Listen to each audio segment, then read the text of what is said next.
Hello hunters, my name is DarkHero and welcome back to my channel where we cover Monster Hunter content. I am so glad you are here, and today we're going to be talking about a brand new endgame build that I have been using with my bow, and I think it's a lot of fun. It's definitely very powerful. It might be one of the strongest bow builds in the current meta, so let's take a look at this. For this build we are using the Kiar bow stream, which comes with 204 base attack, has 10% affinity, 330 ice damage, is able to use the power coating, the poison coating and the sleep coating, but most importantly this weapon comes with the skill critical element, which previously you were only able to get by equipping 2 pieces from the different Rathalos armor sets. As many of you already know, bows are all about elemental damage, and Arch-Tempered Clefteroth gave us a batch of new weapons, and all of them come with either critical element or critical status, which of course is going to make it so you deal more elemental damage in the case of critical element, or in the case of critical status, it's going to make it so that it's more frequent for you to get the ailment to proc if you are dealing critical hits. This of course frees you of the burden of having to equip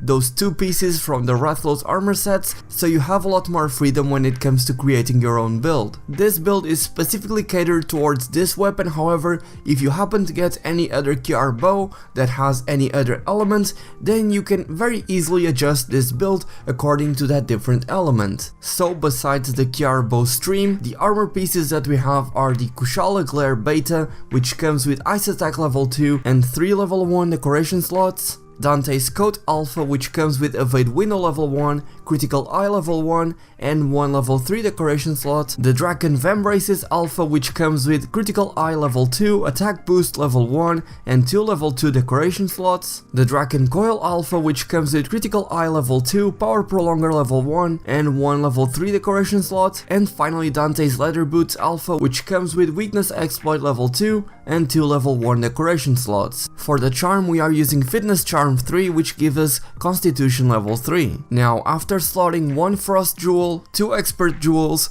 1 Spread Jewel, 1 Mighty Jewel, 1 Tenderizer Jewel, 1 Force Shot Jewel and 2 Attack Jewels, we end up with Critical Eye level 7, Attack Boost level 3, Ice Attack level 3, Weakness Exploit level 3, Constitution level 3, Normal Shots level 1, Spread or Power Shots level 1, Power Prolonger, Evade Window level 1, Bow Charge Plays level 1 and Critical Element level 1. Thanks to Weakness Exploit level 3 we get 50 affinity against weak spots of a monster, and if we choose to augment the bow then we have 20% on the weapon itself, and thanks to Critical Eye we are then able to attain 100% affinity as long as we are hitting weak spots. Attack Boost level 3 is going to of course increase our damage output, and Ice Attack will do the same. The Kiar bow stream caps out at 430 ice element, which is the cap with Ice Attack level 3, so there's no need to raise that up to level 4. Constitution level 3 will allow us to be more carefree with our stamina, and we can also use a dash juice to allow us to preserve even more stamina, or you can choose to eat for feline black belt at the canteen,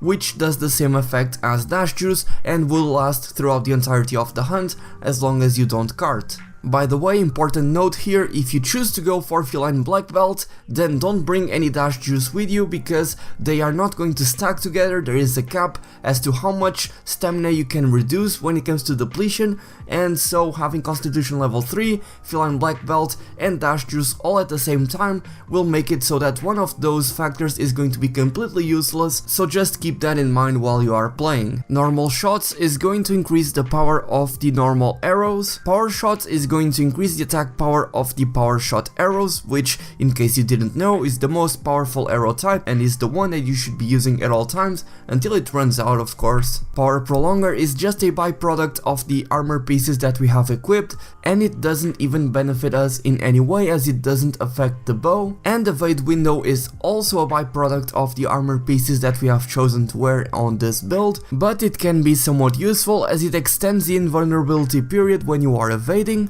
Bow Charge Plus increases the max bow charge level by 1. And of course, critical element, which we get from the QR bow itself, increases the elemental damage we deal when landing critical hits. As I said earlier, if you have a different QR bow that has a different element, you can very easily swap this around and just change the ice attack helmet and just change the Kushala helmet for a different armor piece that gives you fire attack, for example, and then you could easily add some fire attack jewels in there and you would end up with a very powerful fire bow build. Now, one thing that would make this build even better is if you had a third attack jewel. I know it's already pretty rare to have 2 attack jewels, which is my case, but if you had a third one, then you could replace one of the expert jewels with an attack jewel, which would still give you the 5% extra affinity by getting attack boost level 4, and you would still get the attack bonus that you would get from attack boost, so you would be able to increase your overall DPS by a small margin.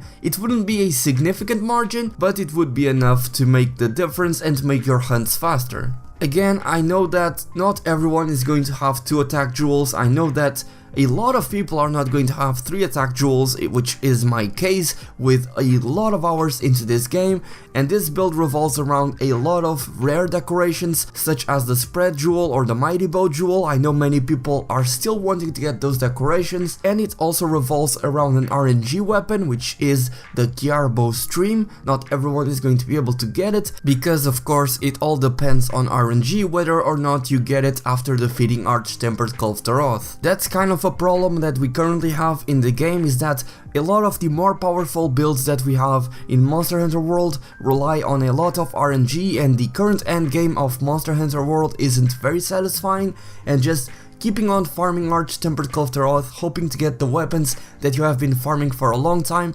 and there is no way for you to improve the odds of you getting that or to reduce the odds of getting duplicates. It's not a satisfying grind in any way. But if you do manage to get this weapon, then here's a perfect build for it. It's a lot of fun, it deals a lot of damage, you're able to go through a lot of monsters that are weak to ice in a very fast manner, and above all else, it's just so enjoyable to use this. I have a lot of fun using the bow, and I just feel satisfied whenever I'm able to create these very powerful crit element builds, which I know a lot of people already have, but I've been delving into the bow recently and I've been having a lot of fun with this. So again, if you do have this weapon, please do give it a try and let me know how it goes for you. And if you do have any other QR weapons that you have gotten from Arch-Tempered Kulftaroth, let me know what builds you are using with it, and if you have some footage, then maybe send it to me through Discord. Of course, the link to my Discord server is down below in the description, and join the server. You can send me a direct message and maybe I could make a video highlighting and maybe talk about how you created your build and what it accomplishes, what kind of skills you have in it, and everything in between. But yeah, that is pretty much it for this build video. Hopefully you guys have enjoyed it, and if you did, then please leave it a like. It takes less than a second and it greatly helps me out. Subscribe if you're new to the channel and turn on channel notifications if you don't want to miss an ounce of Monster Hunter goodness. And a huge thank you goes out to my patrons for choosing to support me and helping me keep this channel alive. You guys are my heroes, especially Jeff Baxter for going Plus Ultra. If you guys would like to support me, then the link to my Patreon is down below in the description. But with that being said, thank you all so much for watching. My name is DarkHero, and happy hunting!